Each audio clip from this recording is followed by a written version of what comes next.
your image of Jesus is the most important thing about your life. I almost feel like I'm starting over from scratch, like the 20 years that I was in ministry might have been based on something that was maybe a periphery to the gospel, but was not the actual gospel.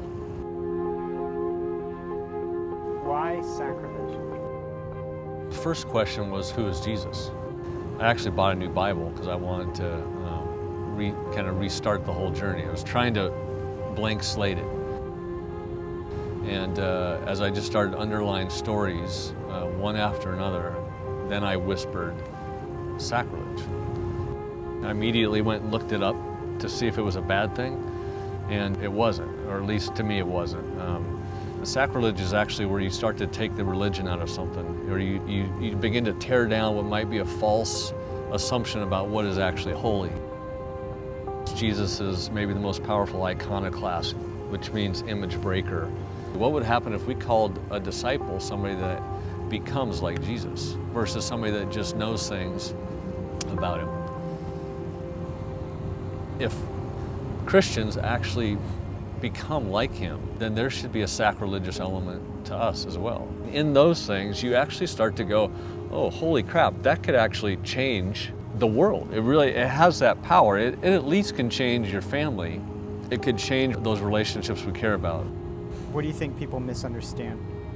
My general impression is that most Christians really do love God. They love the idea of God, but there is a Grand Canyon-sized gap between what they read, what they know esoterically the gospel might do in the world, or what it might do in their lives, and what it actually does. I think most Christians feel like they're loser Christians.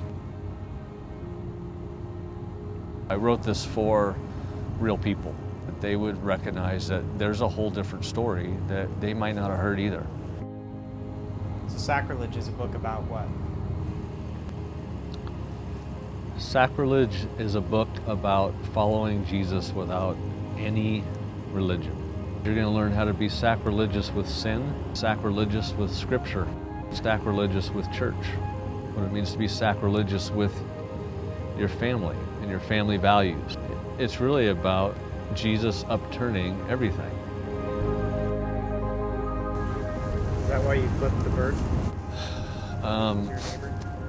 The bird story. Wondered if we should have put that in there, but I flipped a guy off and he started coming to our church. So in that moment, it seems like that might have been led by Jesus.